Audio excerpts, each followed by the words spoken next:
नमस्कार, मैं हूं मनोज मनु। आप देख रहे हैं चाय पे चर्चा और मेरे साथ मौजूद हैं राकेश कुमार सिंह, मेरे साथ मौजूद है शिखा। और जैसा कि आपको पता है कि दिन की शुरुआत किसके साथ होती है? दिन की शुरुआत चाय के साथ होती है, गर्मा गर्म चाय के साथ होती है। और उसके बाद फिर आदमी अखबारों के पन्ने पलटता है। आपने देखा होगा देश दुनिया में या तमाम पार्क पे या तमाम लोग जो जाते हैं घूमने, वो पार्क पर बैठते हैं तो वहाँ पर टपरी पे गर्मा गर्म चाय होती है। यहाँ पर भी टपरी पे गर्मा गर्म चाय है।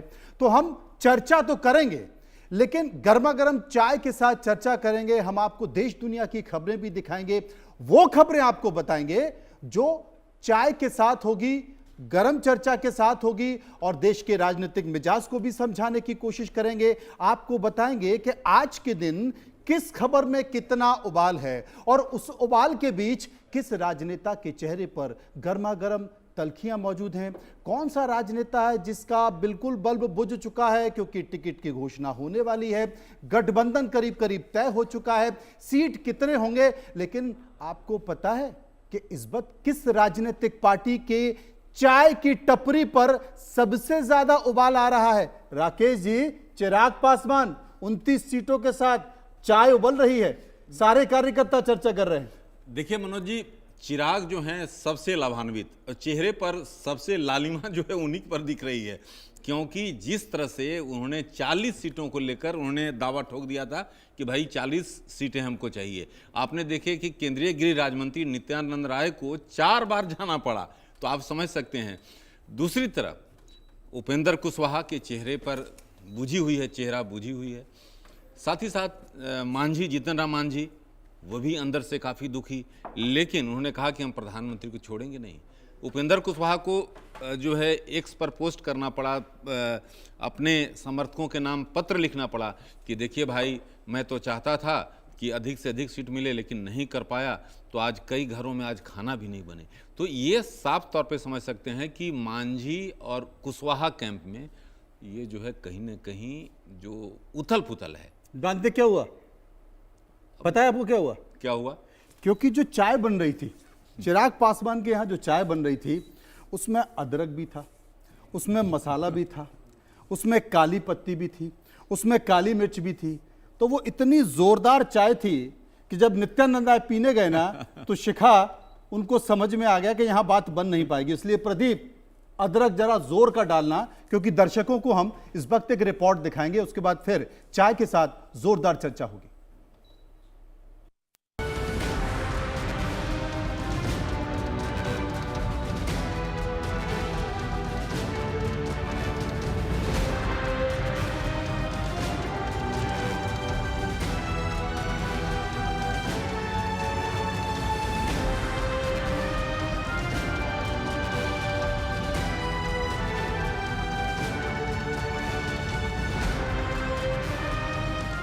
एनडीए में सीटों का पेच सुलझा, महागठबंधन में क्यों उलझा?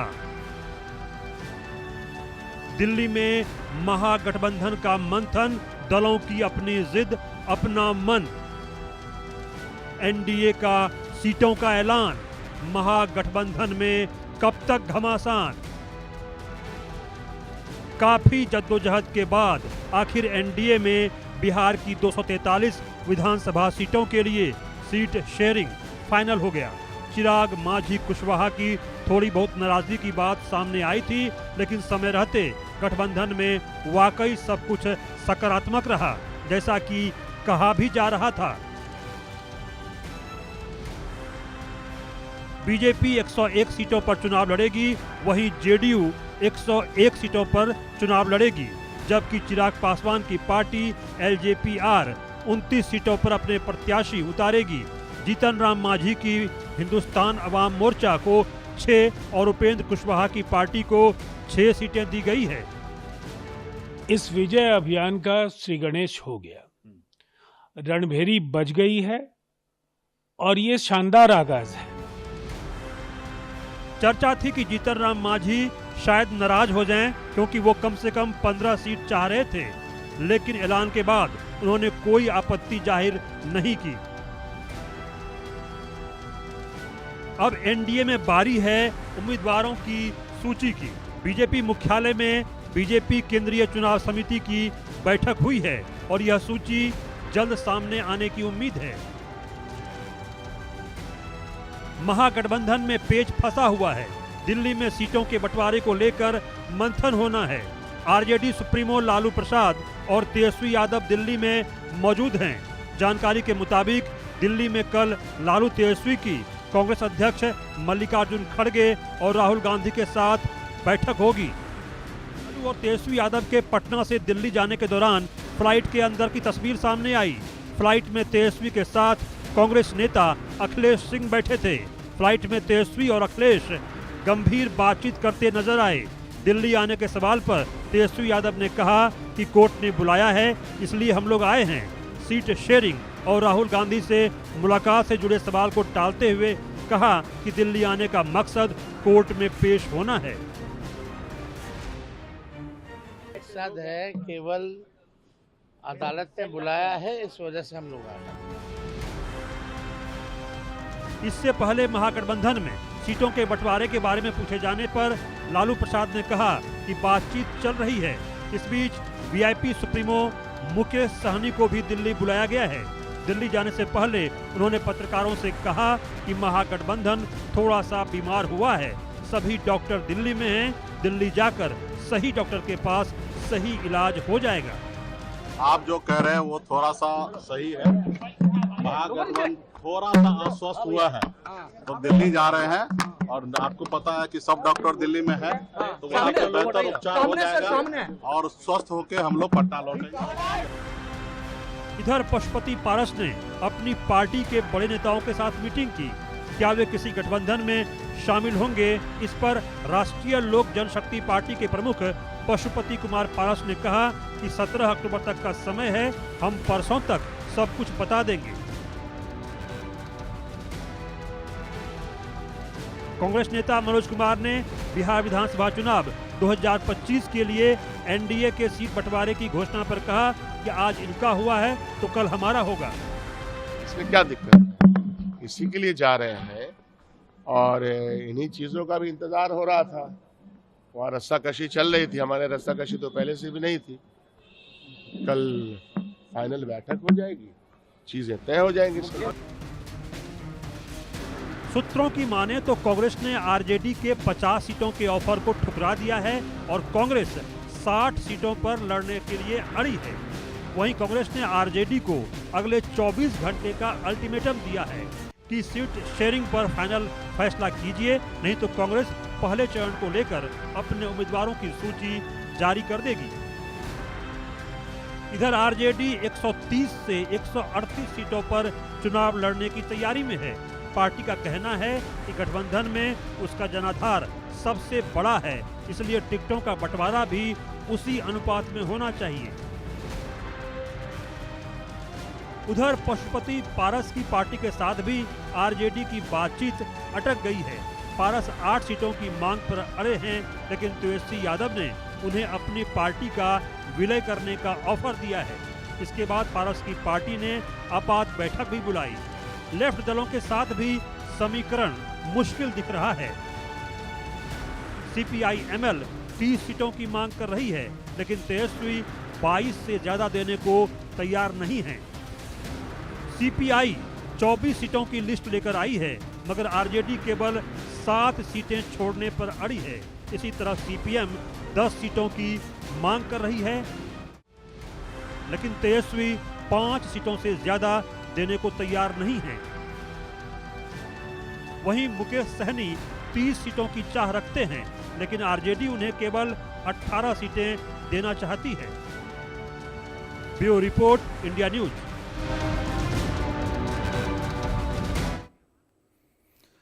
तो जैसा कि देख रहे हैं आज के अखबारों की सुर्खियां हैं, तो हम जैसे आज समाज पढ़ रहे हैं, संडे गार्डियन पढ़ रहे हैं, इंडियन एक्सप्रेस पढ़ रहे हैं, उसमें आज के जो अखबार की सुर्खियां, एक तो जो तालिबान को लेकर जो गाजा पीस समिट है उसमें देश के प्रधानमंत्री नरेंद्र मोदी को आमंत्रित किया गया है।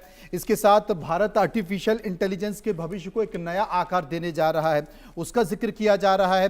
स्वाभाविक तौर पर कांग्रेस के कुछ महानुभाव हैं, कुछ बड़े नेता हैं जो किसी और को नहीं बल्कि अपने कांग्रेस को ही डेंट पहुंचाते हैं। चिदम्बरम साहब का एक और बयान आ गया जो कांग्रेस की परेशानी पैदा कर सकता है। अत्यधिक गरीबी को लेकर केरल बाहर निकला है, ये भी आज समाज की हेडलाइन है। और अफगान में जिस तरीके से पाकिस्तान अफगान के बीच तनाव चल रहा है, एयर स्ट्राइक को लेकर यह तनाव शुरू हुआ, जिसमें अफगान ने दावा किया कि हमने पाकिस्तान के 58 सैनिकों को मार दिया है, कई सारी चौकियों पर कब्जा कर लिया है। उधर पाकिस्तान भी दावा कर रहा है। लेकिन शिखा, जो सबसे बड़ी और महत्वपूर्ण खबर मैं देख रहा हूं वो एनडीए गठबंधन की देख रहा हूं, सीट शेयरिंग की देख रहा हूं। एनडीए ने साफ कर दिया है कि भाई ये हमारा चिट्ठा है जिसमें हमने किस राजनीतिक दल को कितनी सीटें दे दी हैं। लेकिन ये जो कांग्रेस है, ये जो महागठबंधन है, गठबंधन के आगे महा तो लिखा हुआ है लेकिन महा जैसा हमको कुछ दिखाई नहीं दे रहा है, क्यों?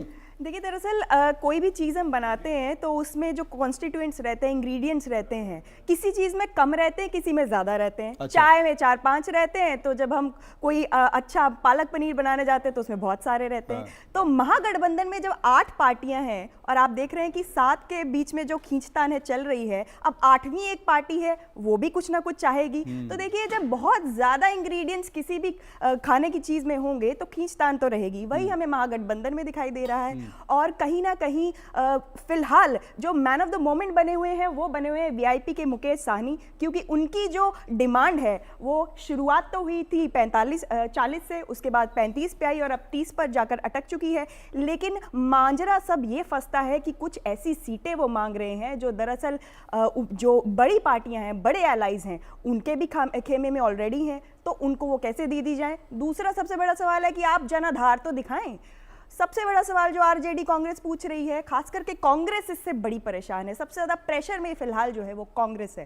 कांग्रेस का ऐसा मानना है कि वीआईपी को जो है 30 सीटें नहीं जानी चाहिए क्योंकि इतना जनाधार नहीं। और ये बात पिछले हम चुनावों में देख चुके हैं, 2020 में भी देख चुके हैं कि वो कितना उनका परफॉर्मेंस था।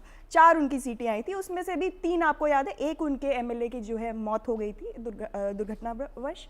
3 जो उनके एमएलए थे वो भाजपा चले गए थे। मुकेश साहनी हार गए थे, बिल्कुल ठीक बात है, मुकेश साहनी हार गए थे, जो सच्चाई है। मुकेश साहनी हार गए और 3 उनके जो एमएलए है वो जीत गए और वो जाके भाजपा में चले गए।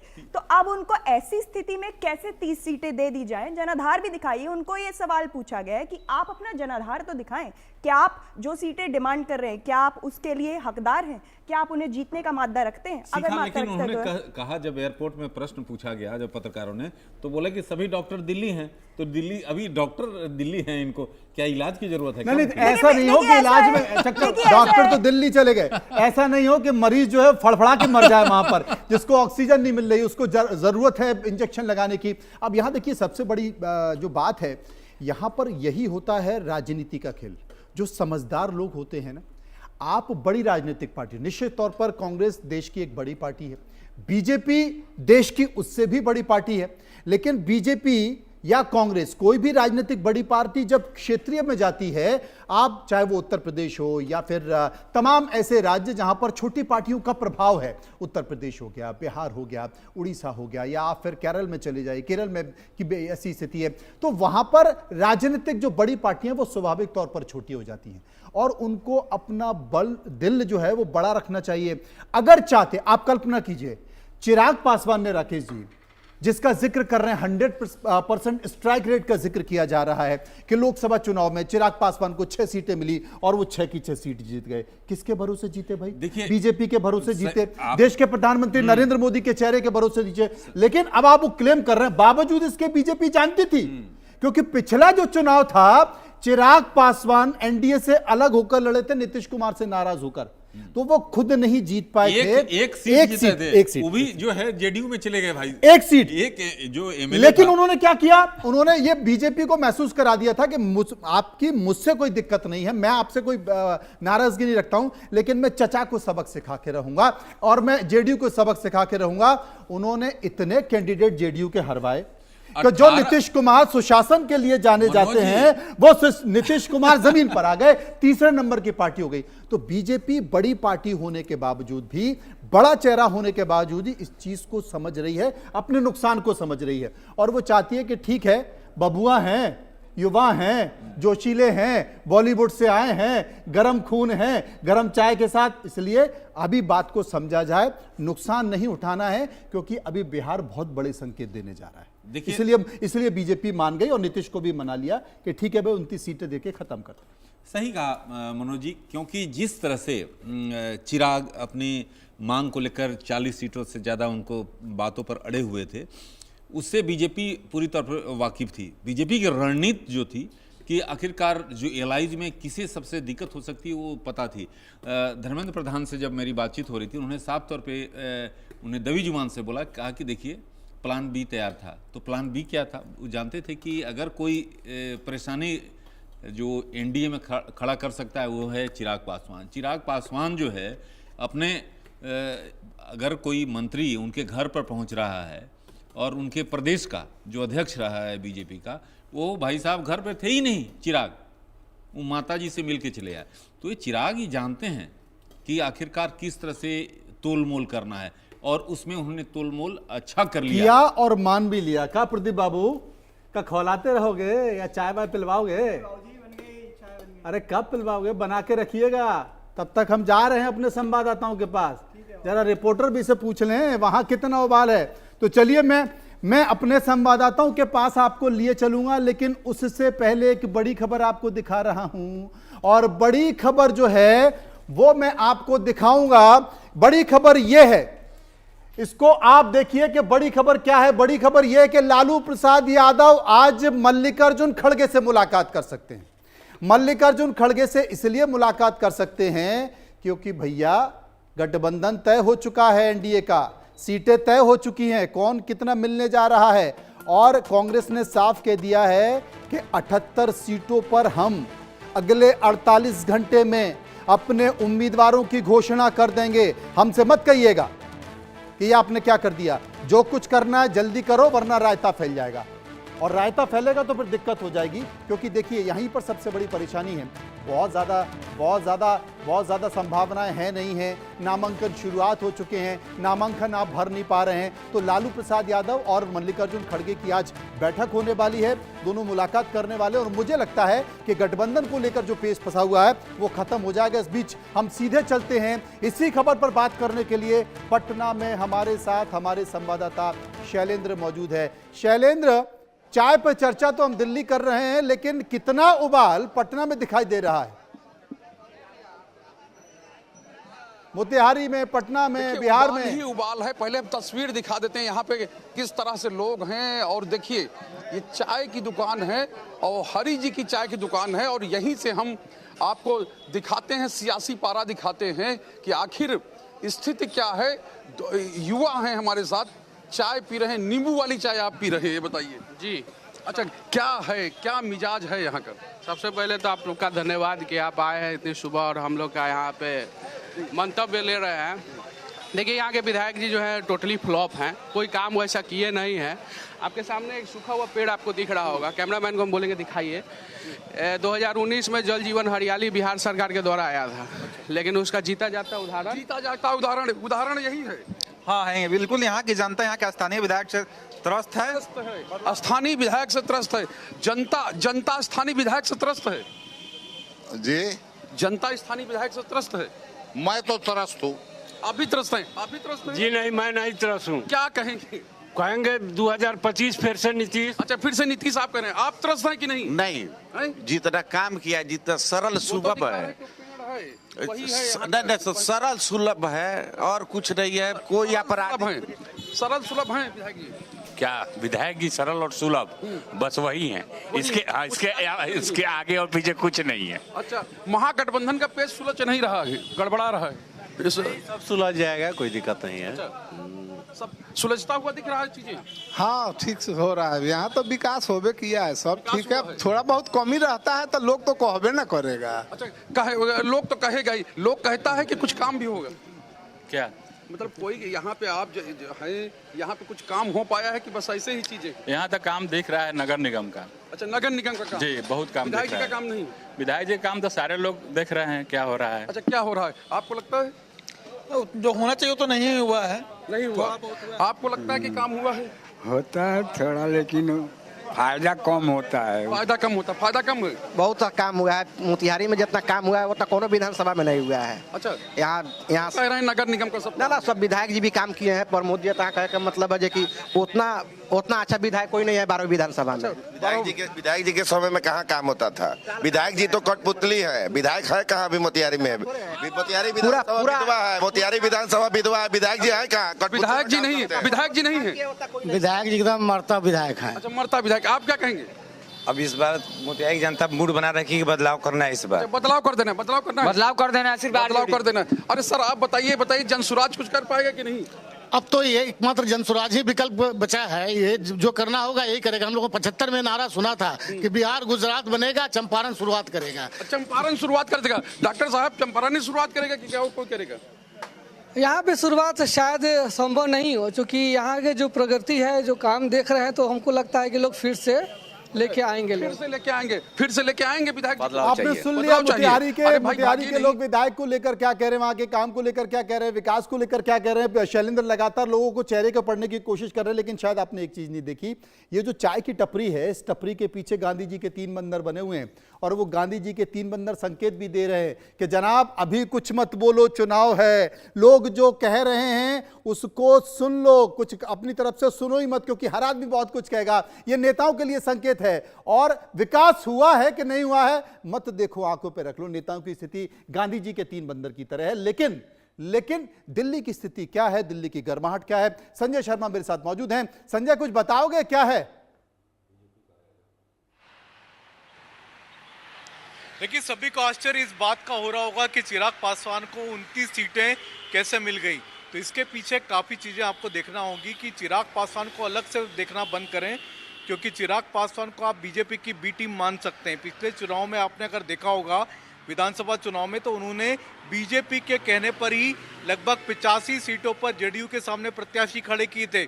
उसके बावजूद अगर जेडीयू 44-45 सीटें जीत गई तो बहुत बड़ी बात थी। है बीजेपी के सामने उनका कोई एक भी प्रत्याशी खड़ा नहीं हुआ था। तो इसके पीछे माना जाता है कि ये कोई बीजेपी की रणनीति थी, जिसकी वजह से जेडीयू की सीटें कम आए, जेडीयू उनके हाथ में आए, कब्जे में आए। तो वो एक रणनीति को जो कारगर जो साबित किया था, उसके पीछे चिराग पासवान थे। चिराग पासवान ने बीजेपी की मदद की थी। अभी भी जब 29 सीटें जब चिराग पासवान को मिली, तो कहा जा रहा है कि 4 से 5 बीजेपी ने अपने कैंडिडेट चिराग पासवान की पार्टी से उतारे, जो बीजेपी हमेशा करती रही है। महाराष्ट्र में भी बीजेपी ने किया था, शिवसेना से बीजेपी ने अपने 3 से 4 कैंडिडेट उतारे थे। तो बीजेपी हमेशा इस तरीके के प्रयोग करती रहती है। अभी भी चिराग पासवान के अगर आप नंबर देखेंगे, सबसे ज़्यादा नंबर दिख रहे हैं, 29 नंबर। सभी को सरप्राइज एलिमेंट लग रहा है, लेकिन 4 से 5 कैंडिडेट उसमें भी बीजेपी के हैं। तो चिराग पासवान एक तरह से आप कह सकते हैं बीजेपी के भरोसेमंद है, ज़्यादा भरोसेमंद है, और बीजेपी की बी टीम उनको माना जाता। दूसरी बात है जीतन राम मांझी और उपेंद्र कुशवाहा दोनों की नाराजगी, यहाँ दोनों काफ़ी व्यतीत हैं। इसमें हम पार्टी की जीतन राम मांझी को ज़्यादा सीटें मिल सकती थी, लेकिन उपेंद्र कुशवाहा ने अमित शाह से कहा था कि हम एनडीए में सबसे छोटी पार्टी दिखना नहीं चाहते, आप हमको सबसे छोटी सबसे कम सीटें मत दीजिए, या तो आप हमको किसी के बराबर कर दीजिए। तो अमित शाह ने 8 सीटें मांझी को देने की बजाय 6 सीटें इनको करके और चिराग पासवान की सीटें बढ़ा दी। दूसरी सबसे बड़ी बात अगर आप पढ़ेंगे इसमें, तो बीजेपी और जेडीयू अब कोई बड़ा भाई छोटा भाई नहीं है बिहार में। अब दोनों बराबर भाग के भाई हो चुके हैं, दोनों 101 सीटों पर लड़ रहे हैं।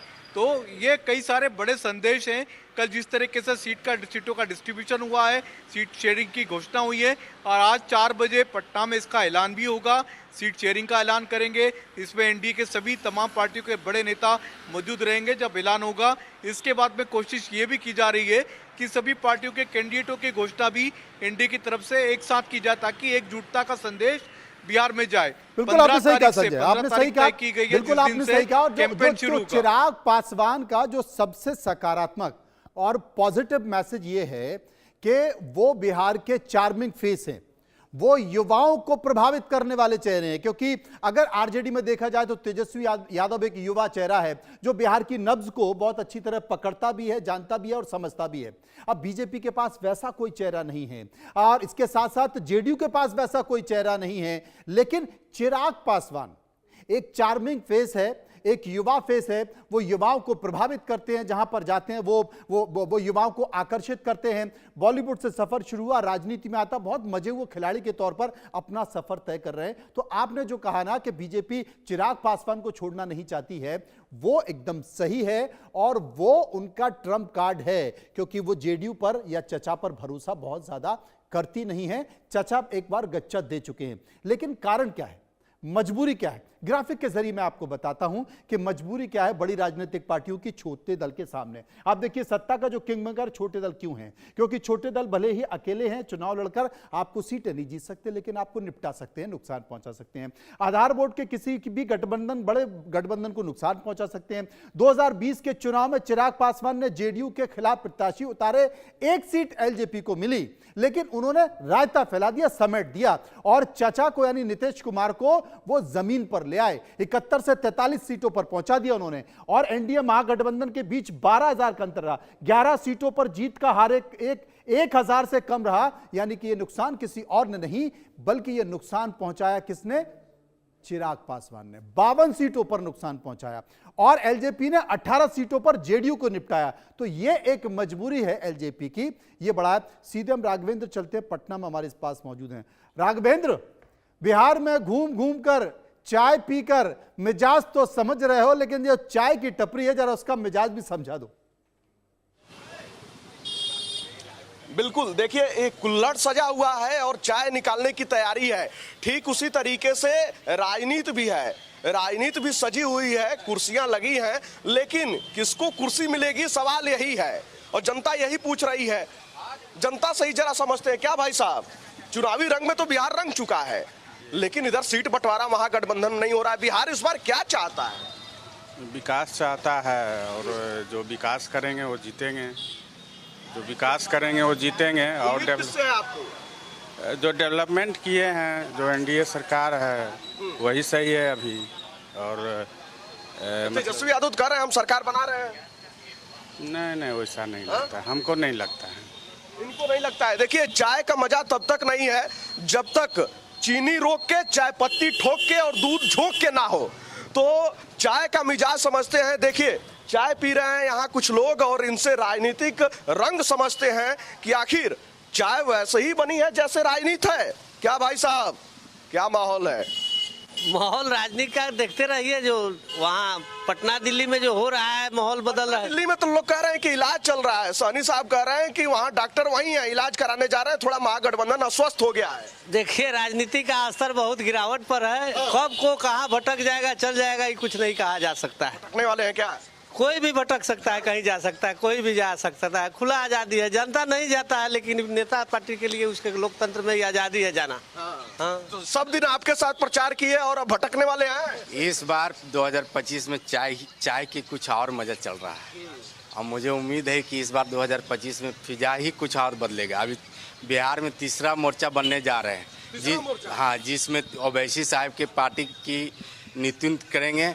उसमें रहेंगे आपके चंद्रशेखर आजाद की पार्टी और छोटा दल 3-4 ठो। अभी आज प्रेस तीसरा मोर्चा तो कह रहे हैं जनसुराज या प्रशांत किशोर खुद को कह रहे हैं। नहीं, वो तो पता चल जाएगा। हम अपना दम पे 2020 में 5 सीट जब ओवैसी साहब ला सकते हैं तो तीसरा मोर्चा का अधिकार बिहार में ओवैसी साहब को नेतृत्व देखने को मौका मिलेगा। मुझे उम्मीद लग रहा है अब वो बस एक आध दिन में और विकल्प बुझाएगा। क्या भाई साहब, कौन रंग में रंगा है बिहार? बिहार तो मैंने अब तो उनका तो बातें छोड़ दीजिए, अब तो अब दूसरे मैंने रंग में मैंने रंगा रहा है लोग। हाँ, तो आप लोग काहे माहौल बदल दिए हैं क्या? बदल नेता लोग का ऐसी है, तब हम लोग मैंने अब नेता का उतना अब बनुआ मजदूर हम लोग थोड़े हैं। नेता बदल सकता है तो कार्यकर्ता जनता क्यों नहीं बदलेगा? वो भी आजाद है, फ्री है, लोकतंत्र में सबको आजादी है। हमारा सीटवा नहीं बटा, उससे पहले ही आप लोग पाला बदल लिए हैं। सब लोग जान रहा है कि अंदर अंदर तालमेल के कल कार्यकर्ता कोई रोक के धोखा चकमा दिया जा रहा है कि हाँ ऐसे भागे नहीं, इधर उधर नहीं जाए। कार्यकर्ता को चकमा दिया जा रहा है। राकेश जी, राघवेंद्र जी एक नया संकेत निकल कर आया है देश की राजनीति में। अब तो नेता कार्यकर्ता को चकमा देते हैं।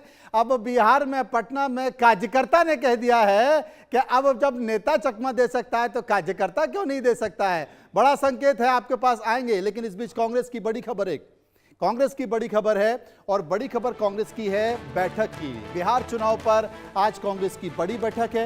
मैंने आपको बताया कि कांग्रेस ने पहले ही संकेत दे दिया है, साफ तौर पर गठबंधन को बता दिया है और अब राजनीतिक तालमेल पर यह बैठक रखी गई है क्योंकि 78 सीटें कांग्रेस ने तय कर ली हैं और वो उसने कह दिया कि 78 सीटों की घोषणा हम कभी भी कर सकते हैं। आनंद मेरे साथ मौजूद हैं कांग्रेस के मुख्यालय में, कांग्रेस कार्यालय में। आनंद, आपको क्या लगता है कितनी जल्दी यह फैसला हो जाएगा और क्या मान लिया जाए कि आज जब मल्लिकार्जुन खड़गे और लालू प्रसाद यादव की बैठक होगी तो सब कुछ तय हो जाएगा?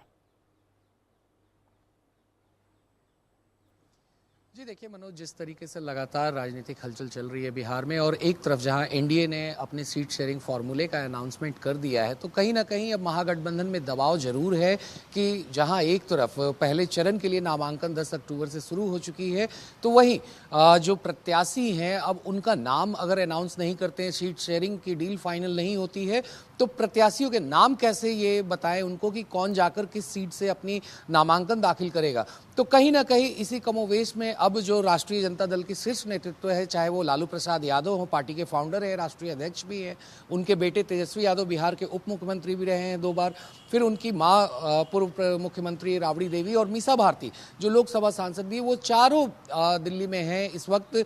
चूंकि आज उन्होंने कहा था कि उनका कोर्ट में पेशी है, मगर जिस तरीके से मल्लिकार्जुन खड़गे के साथ आरजेडी के नेतृत्व की मुलाकात होनी है पेशी होने के बाद कोर्ट में, तो कहीं ना कहीं जो चर्चा है वो बाकी की सीटों पर, खास तौर पे कल जब हम कांग्रेस के टॉप सूत्रों से बात कर रहे थे तो उन्होंने कहा था केवल 4 से 5 सीटों पे ही उलझन बनी हुई है कि जिसपे आरजेडी ने दावा ठोक दिया है कांग्रेस की सीटों को, जो परंपरागत सीटें रही हैं कांग्रेस की उन पे आरजेडी ने दावा ठोका है। तो कहीं ना कहीं कांग्रेस चाहती है कि अपनी जो उनकी सीटें हैं उन सीटों पे वो खुद से चुनाव लड़े और यही सारी डिस्कशन अब होनी बाकी है। मगर वहीं जिस तरीके से मुकेश सहनी भी दिल्ली आ चुके हैं, बिहार की भी कांग्रेस के शीर्ष नेतृत्व आ गए, क्योंकि अखिलेश प्रसाद सिंह की कल तस्वीर हमने देखी थी, जिस फ्लाइट में तेजस्वी यादव आ रहे थे, लालू प्रसाद यादव आ रहे थे, उसी फ्लाइट में अखिलेश प्रसाद सिंह भी थे और वो साथ में ही बैठे हुए थे उन लोगों के। तो कहीं ना कहीं एक मैसेज कांग्रेस ने दिया कि किस तरीके से जो बातचीत है अब वो अंतिम चरण पे आ चुकी है और किसी भी वक्त आज बैठक के बाद जो मल्लिकार्जुन खड़गे जिस बैठक में रहेंगे राष्ट्रीय जनता दल के नेताओं के साथ, और वहां पर राहुल गांधी भी, नेता प्रतिपक्ष लोकसभा भी शामिल हो सकते हैं। तो कहीं ना कहीं जो मामला अटका हुआ है, जो पेच फंसी हुई है कांग्रेस की सीटों को लेकर, क्योंकि कांग्रेस को 52 सीटें कोऑर्डिनेशन कमेटी की तरफ से दी जा रही थी और कांग्रेस ने साफ मना कर दिया, ये कहते हुए कि 58। आपने एक संकेत दिया कि जो केस चल रहा है वो केस से भी उसमें क्या निर्णय निकल कर आता है, कोर्ट क्या फैसला देती है, बड़ा सवाल है, क्योंकि भ्रष्टाचार का मुद्दा बनाने की कोशिश की गई। इस चुनाव में एनडीए 2 ही मुद्दे बना रही है, एक तो लॉ एंड ऑर्डर, दूसरा भ्रष्टाचार। वो पिछले 20 साल पुराना लॉ एंड ऑर्डर और भ्रष्टाचार को अभी भी नहीं भुला पा रही है। शुक्रिया आपका करेंगे। हम चलेंगे राकेश कुमार सिंह के पास, शिखा के पास, और समझने की कोशिश करेंगे। लेकिन जो सबसे बड़ी बात है कि राघवेंद्र बाबू हमारे साथ अभी थे, उन्होंने बहुत सारी बातें कही, चाय पर चर्चा चल रही थी। प्रवीण भैया 3 ठो चाय दे दो, ठंडी हो जाएगी, चर्चा गर्म चल रही है, चाय तुम गर्म को गर्म नहीं दे रहे हो। एक चीज है राकेश जी, एक चीज मैं आपसे पूछना चाह रहा हूँ, कोर्ट का फैसला भी आने वाला है, लैंड फॉर जॉब मामला भ्रष्टाचार को लेकर बड़ा विषय बना ही जा रहा है। कोई बड़ा अगर कोर्ट का फैसला आपको लगता है आ सकता है, हालांकि ये कोर्ट तय करेगा, लेकिन अगर कुछ ऐसे संकेत आए कोर्ट से निकलकर, उसे बड़ा मुद्दा बनाया जा सकता है। देखिए तेजस्वी जिस तरह से लगातार ये कहते रहे हैं कि लगातार जब चुनाव का मामला आता है तो ये एजेंसियां सक्रिय हो जाती हैं, लेकिन आज उनकी पेशी, आज देखिए कहना है अब अपने अपने राजनीतिक दल की अपनी विचार है, बिल्कुल होती है, बिल्कुल होती है। ऐसे कई हमने उदाहरण देखे हैं जब ऐसी एजेंसियां जो है सक्रिय हो जाती हैं। पहले भी हम आम आदमी पार्टी के साथ भी देख चुके हैं, ऐसे घटनाक्रम होते रहे, इसमें कोई नई बात नहीं है। कांग्रेस के शासनकाल में भी तो हुआ था। देखिए बिल्कुल कांग्रेस के शासनकाल में राजनीति है, जिसकी सत्ता है वो अपने कमाल दिखाता है, और चुनाव से पहले तो चाय ले लो गर्मा गर्म, बिल्कुल चाय बहुत जरूरी है, चाय के बिना फिर चर्चा भी थोड़ी फीकी हो जाएगी। लेकिन बात यह है कि देखिए जिस तरीके से जब सत्ताधारी पार्टी होती है उसके चुनाव के नजदीक आते ही कोई ना कोई प्रपंच तो रचा जाता है, क्योंकि अदरक डाले हो ठीक ठाक, धन्यवाद। राजनीति है तो परपंच होंगे और विरोधियों को धराशायी करने के लिए तमाम तरीके के दांवपेच भी देखे गए हैं और देखे भी जा रहे हैं। रही बात फिलहाल का जो मसला है, कोर्ट पे छोड़ देना चाहिए क्योंकि ये बड़ा एक मामला है, पुराना मामला है। नहीं शिखा, वो तो कोर्ट तय करेगी, उसको सबको मानना होगा। लेकिन मनोज जी, यहाँ पर जो आपका सूरत हाल ग्राउंड जीरो पर है, कांटे की टक्कर है, कोई भी नहीं कर सकता है। मैं आपको बता दूं, एनडीए और महागठबंधन, एनडीए जो है चिराग पासवान, नहीं चिराग पासवान के इतना जो जिस तरह से खींचतान किया, होता नहीं सहती। आप ऐसे कैसे बोल रहे हैं? कांटे की टक्कर है, कांटे की टक्कर। 12,000 बीजेपी के सारे नेता, रविशंकर प्रसाद, विजय उप मुख्यमंत्री दोनों ये बोल रहे हैं, नीतीश कुमार ये बोल रहे हैं, और जेडीयू के नेता ये कह रहे हैं कि कोई नहीं है टक्कर में। कहां पड़े हो चक्कर में? कोई नेता को आप सुने हैं? निर्दलीय विधायक, निर्दलीय जो उम्मीदवार होता है वो तो कहता है कि मैं जीत रहा हूं, आपको जातीय गणित सिखा देगा कि देखिए हम ब्राह्मण जाति से हैं, हमारे साथ मुस्लिम जुड़ जाएंगे, हमारे साथ दलित जुड़ जाएंगे, तो ये मिलाकर हमारा 51% हो जाएगा। तो मनोज जी, इनके चक्कर में मत पड़िए। नेता जो है, जो भी गठबंधन है, वो जातीय गणित आपको सिखाते हैं और बिहार में जाति के आधार पर चुनाव होता है। आप ये कह रहे हैं कांटे की टक्कर है? कांटे की टक्कर शिखा है, बिल्कुल कांटे की टक्कर है। और जनता जो है, कहीं ना कहीं आपने अपने संवाददाताओं की बात भी सुनी, बदलाव चाह रही है। लेकिन हाँ, वो बदलाव कितना प्रतिशत में चाह रही है, इस पर पूरा खेल बना हुआ है और यही बिहार की जनता तय करने जा रही है। लेकिन तमाम विपक्षी पार्टी के लोग तो कह रहे थे कि जनता नहीं चाह रही है, चुनाव आयोग बदलाव चाह रहा है। नहीं देखिए, जिस तरह से विपक्ष द्वारा चुनाव आयोग को लेकर, एसआईआर मसले को लेकर घेरा जा रहा था, लेकिन मनोज जी, आपको अब आप 21वीं शताब्दी में हैं, ये नहीं कर सकते कि आप कोई ईवीएम से कोई छेड़छाड़ करके नहीं जाए। ऐसा नहीं होता है बॉस। ये ग्राउंड जीरो पर जो स्थिति है मनोज जी, जिस तरह से हमने कन्क्लेव किया था, समझिए कि बिहार का सबसे बड़ा मंच जो हम लोगों ने किया था पटना में, और जो ग्राउंड जीरो पर हम लोग लगातार घूम रहे थे, लोग, ये जरूर है कि नीतीश कुमार पर एक भ्रष्टाचार का आरोप नहीं है, ये आपको मानना पड़ेगा, भले ही उनके अन्य दलों के सदस्यों पर है। ये कौन सी बात होती है? नहीं कि भाई हमारे ऊपर भ्रष्टाचार का आरोप नहीं है और नीचे सब लूट मची हुई है। लूट मची, ये कौन सी बात है? लूट मची है, लेकिन चेहरा जो है ना, यहाँ भी मनोज जी, देखिए राकेश जी कुछ भी कह रहे हो, लेकिन जो जन स्वराज पार्टी के मुखिया हैं, साफ तौर पर प्रशांत किशोर ने सारे मंत्रियों के भ्रष्टाचार के पेपर सामने रख दिए, ये रख दिए। ये बात अलग है क्योंकि उनका पॉलिटिकल एजेंडा है, क्योंकि वो चाहते तो इसे लेकर कोर्ट जा सकते थे, लेकिन ना तो वो कोर्ट गए, ना उन्होंने किसी एजेंसी को ये पेपर दिए। वो सारे के सारे, और जब उनके नेता से हमने पूछा कि नहीं साहब हम तो पब्लिक डोमेन में जाएंगे, तो पब्लिक डोमेन में, लेकिन आप सारे जितने भी बीजेपी के प्रदेश अध्यक्ष हैं पुराने, सबको लेकर पेपर सामने रख दिए। जो अशोक चौधरी हैं, बता दिया कि साहब देखिए 200 करोड़ रुपए का खेला कैसे किया। तो ये तक कह चुके हैं जो आप बता रहे थे कि नीतीश कुमार साफ हैं, लेकिन बाकी सब जो है वो नापाक हैं, तो इस पर आप क्या कहेंगे? देखिए आपको बता रहे हैं कि जिन जिन मंत्रियों को उन्होंने नाम लिया, दिलीप जायसवाल प्रदेश अध्यक्ष बीजेपी के, सम्राट चौधरी, अशोक चौधरी जो कि नीतीश सरकार में वरिष्ठ मंत्री हैं, इन तमाम लोगों के खिलाफ इन्होंने जरूर प्रेस कॉन्फ्रेंस की, लेकिन उन्होंने मानहानि का केस दायर कर दिया कि भैया आप बताओ। लेकिन देखिए चुनाव है और चुनाव में इस तरह की बातें आएंगी। आप चुनाव में इस तरह की बातें सुनिए, बातें होती रहेंगी, चाय आपकी ठंडी हो रही है, आप चाय जरा पीजिए गर्मा गर्म, क्योंकि मैं रितेश से मिलके आया जरा, है ना, रितेश पटना में खड़े, मांग के तो हाल जान ले क्या है। रितेश के पास हम चलेंगे। रितेश हमारे संवाददाता मौजूद है। क्या रितेश भैया, क्या हो, ठीक हो? क्या माहौल बा? बिल्कुल मैं ठीक हूं, और आप कैसे हैं? मैं एकदम ठीक हूं, आप बताओ क्या, यहाँ तो चाय गर्मा गर्म चाय चल रही है, एक ठो चाय तुम भी पी लो।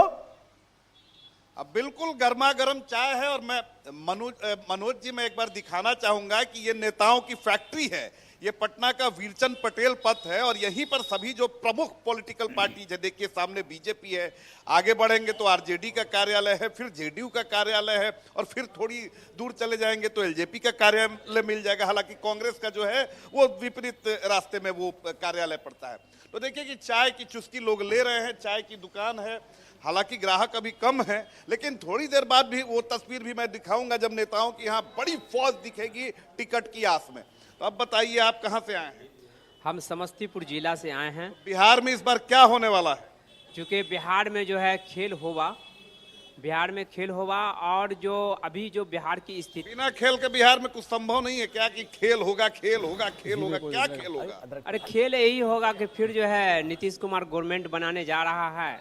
क्योंकि अगर लालू जी का बेटा गवर्नमेंट बनाता है तो फिर जो है बिहार को धरस में मिला देगा, मिट्टी में मिला देगा, और उससे चूंकि वो अभी बच्चा है तेजस्वी, उससे पार लगेगा नहीं बिहार को चलाना, इसलिए मजबूरी है कि फिर नीतीश कुमार ही इसका। नीतीश कुमार काम नहीं किए हैं कि आरजेडी के डर से मजबूरी है, दोनों बताइए थोड़ा।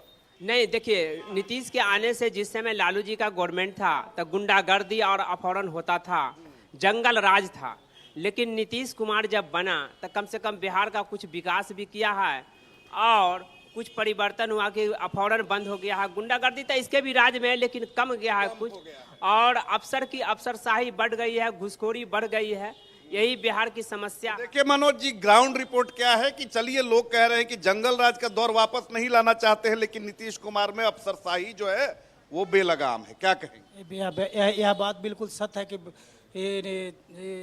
अफसर जो है ना, चरम सीमा पर भ्रष्टाचार है, अफसरशाही है, समझे घुसखोरी है, समझे गरीब गुरबा एकदम बिल्कुल एकदम बेहाल है, एकदम कुचला जा रहा है। सरकार किसकी बनाएंगे? अब तो बारी आ रही है, समय आ गया है। सरकार तो युवा की सरकार बनेगी।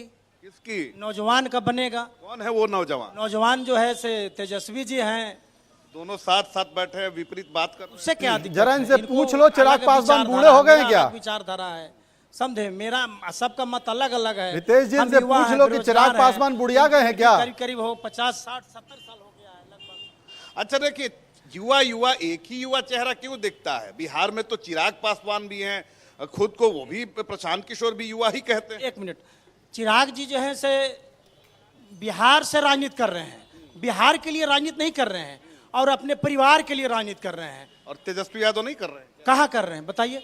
पूरी की पूरी फैमिली। उनको देखिए, पीडीए का मतलब समझते हैं ना?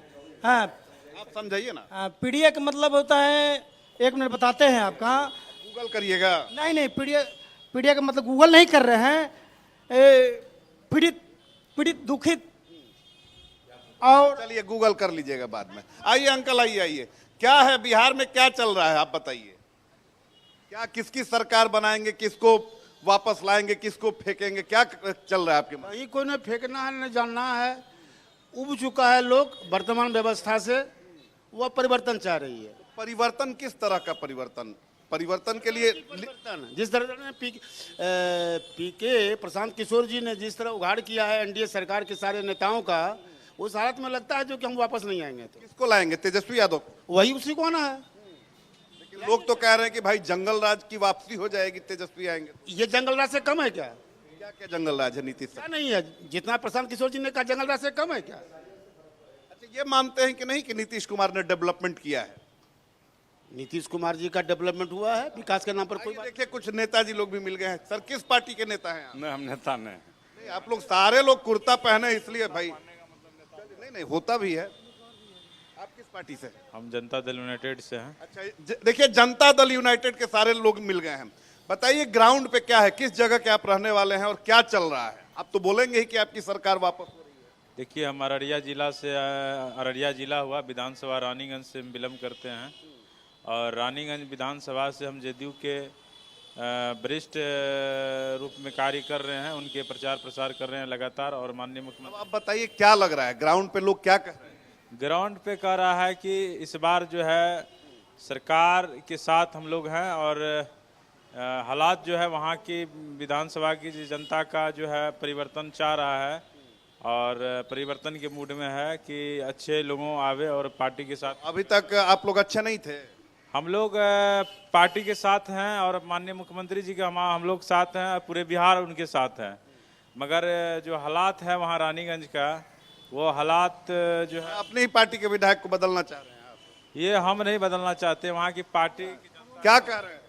वहाँ का जो विधायक है ना, किस पार्टी का विधायक है? जदयू के विधायक है। तो जदयू के विधायक को बदलना चाह रहे हैं? बदलना चाह रहे हैं इसीलिए कि वो अब ये राकेश जी, अभी हम सुनने थे, लोग कह रहे हैं कि साहब देखिए हम तो मुख्यमंत्री जी के साथ हैं और मुख्यमंत्री जी के साथ हैं, सरकार में रहे हैं, लेकिन अब इनसे कोई पूछ ले कि मुख्यमंत्री जी किसके साथ है, बता पाएंगे क्या? तो नहीं बता पाएंगे। क्योंकि जब वो परिणाम निकल कर आएंगे, किसको कितनी सीटें मिलेंगी, उसके बाद फिर मुख्यमंत्री जी तय करेंगे कि क्या। जैसे हमें पता है आप हमारे साथ हो, हालांकि हमें आज तक नहीं पता कि आप हमारे साथ हो कि नहीं हो, देखिए, लेकिन फिर भी हम पूछ रहे हैं कि क्या नीतीश कुमार किसी के साथ हैं, या देखिए, परिणाम के बाद बिहार की राजनीति बदलेगा। क्योंकि बिहार के बारे में ये कहा जाता है कि बिहार की राजनीति को कोई समझ नहीं सकता है, वहां के राजनेताओं को कोई नहीं समझ सकता है। लेकिन मनोज जी, वहां पर स्थिति स्पष्ट आपको बता दूं, जिसकी भी सरकार बनेगी, मैं ये नहीं कर रहा हूं कि एनडीए महागठबंधन अभी, क्योंकि बहुत बहुत धन्यवाद। देखिए, चाय की चुस्की पर हम लोग लेना जरूरी है। जिस तरह के ग्राउंड पर जो स्थिति है ना, कांटे की टक्कर है। आप ये नहीं कह सकते, जिस तरह से हमारा सर्वे भी हम लोगों ने दिखाया था, जमीन पर वही हालात हैं।